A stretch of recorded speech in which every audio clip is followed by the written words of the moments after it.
Imagine, if you will, a quiet night in the UK, 1963. Suddenly the silence is shattered by an audacious act that would make history.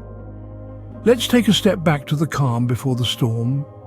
It was a time of tranquility, a period of peace, the summer of '63. The air hung heavy with the scent of the impending storm, but no one could have guessed the magnitude of the tempest brewing in the hearts of a gang of audacious thieves. In the heart of this serene landscape, a meticulously planned operation was being set into motion. A group with a daring vision had set their sights on a most lucrative target. A Royal Mail train, a symbol of British reliability and punctuality, was about to become a stage for one of the most audacious heists in history. This was no ordinary train. It was a moving treasure chest, a vessel carrying a fortune from Glasgow to London. The gang knew that within its steel belly, the train was transporting a staggering £2.6 million. A sum so colossal that it would forever etch this night into the annals of crime. The thieves were not just daring, they were meticulous, they were methodical. Every detail of the heist was planned with precision. The location, the timing, the method, every single aspect was calculated to the last detail. The stakes were high, but so were the potential rewards. It was a gamble of epic proportions. As the train chugged along its designated route, unbeknownst to the crew and the Royal Mail, it was heading straight into the jaws of a meticulously set trap. The tranquil night was about to be disrupted by a crime that would shake the nation and capture the world's attention. And then, under the cover of darkness, the unthinkable happened. As the clock struck 3, the train, laden with £2.6 million, was stopped in its tracks. The stillness of the night was shattered as a gang of 15 men boldly intervened in the course of history. They had a plan, audacious, meticulous, and daring. The gang had tampered with the railway signal, a simple yet ingenious trick.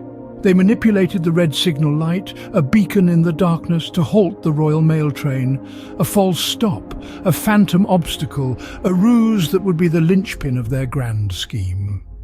Once the train was stationary, it became a sitting duck.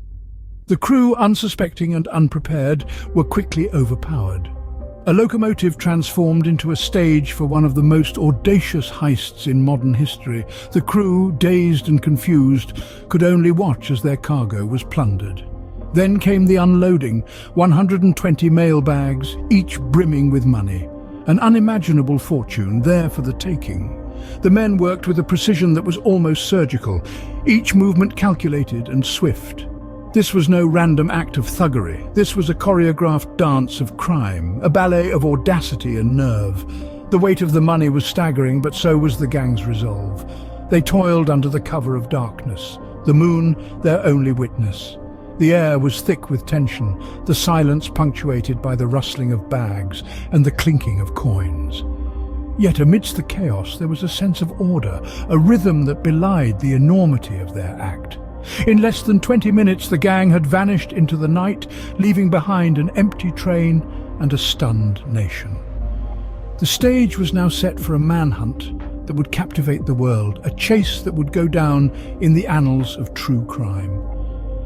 As dawn broke over the United Kingdom, a new day began.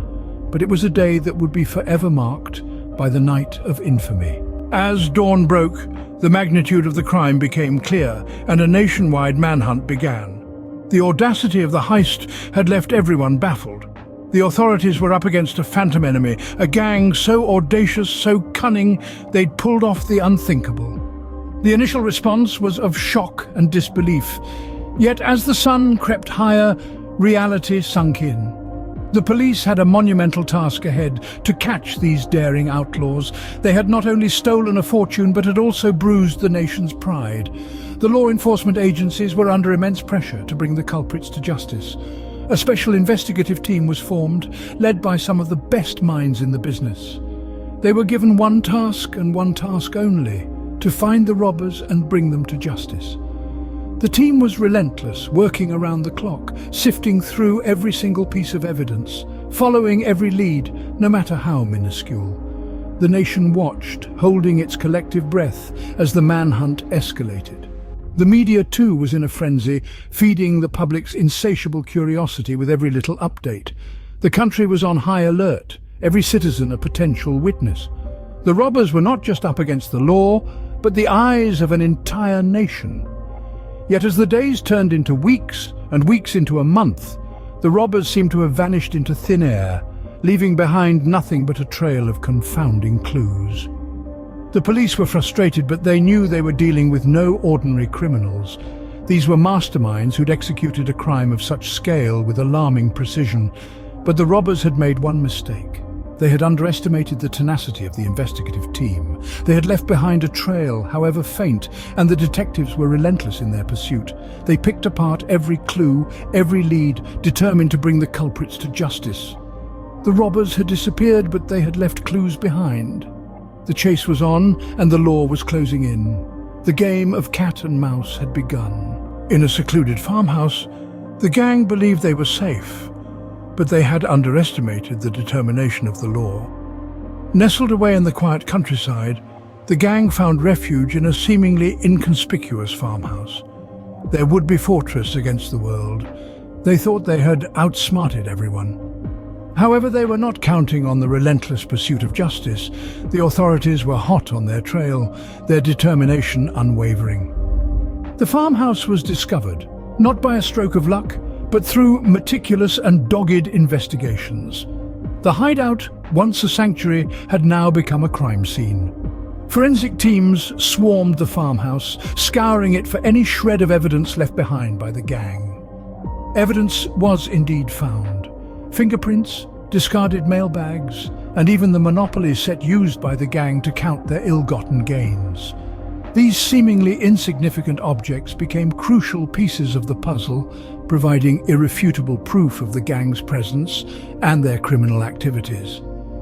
As the news of the hideout's discovery broke, the public was captivated. The audacious heist had already captured their imaginations, and the subsequent manhunt was no less riveting. The nation watched in anticipation, waiting to see how the tale of the daring robbers would unfold. The initial arrests were a spectacle in themselves. One by one, the gang members were apprehended, their faces splashed across newspapers and television screens. The audacious criminals were now helpless captives, their dreams of luxury and freedom shattered. Yet the arrests were not met with universal condemnation. Some viewed the gang with a strange sense of admiration, their audacity and cunning celebrated as a David versus Goliath tale in a world all too often dominated by the powerful. One by one, the gang members were rounded up, but the story was far from over. Indeed, the Great Train Robbery of 1963 was far from a simple tale of crime and punishment. It was a saga that captivated a nation, a real-life drama filled with audacity, cunning, and ultimately justice. The trials were sensational, the escapes daring, and the aftermath lasting. Imagine a courtroom drama of high stakes and high-profile criminals. The trials of the Great Train Robbery gang were just that. The nation was riveted as the proceedings unfolded. Each member of the gang was put on trial, their fate hanging in the balance. The courtroom was abuzz with anticipation and anxiety, the air thick with tension.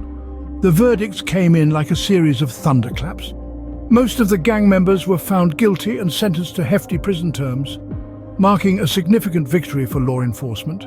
But the story doesn't end there. In a twist reminiscent of a Hollywood thriller, several gang members managed to pull off audacious escapes.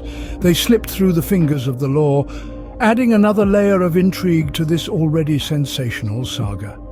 Their daring escape sparked a renewed manhunt, keeping the public on the edge of their seats. But what about the aftermath? The Great Train Robbery had a profound and lasting impact on the UK's public imagination. It was a crime of such audacity that it forever changed the way people viewed heists. It wasn't just the sheer amount of money stolen, but the brazenness of the act that left an indelible mark.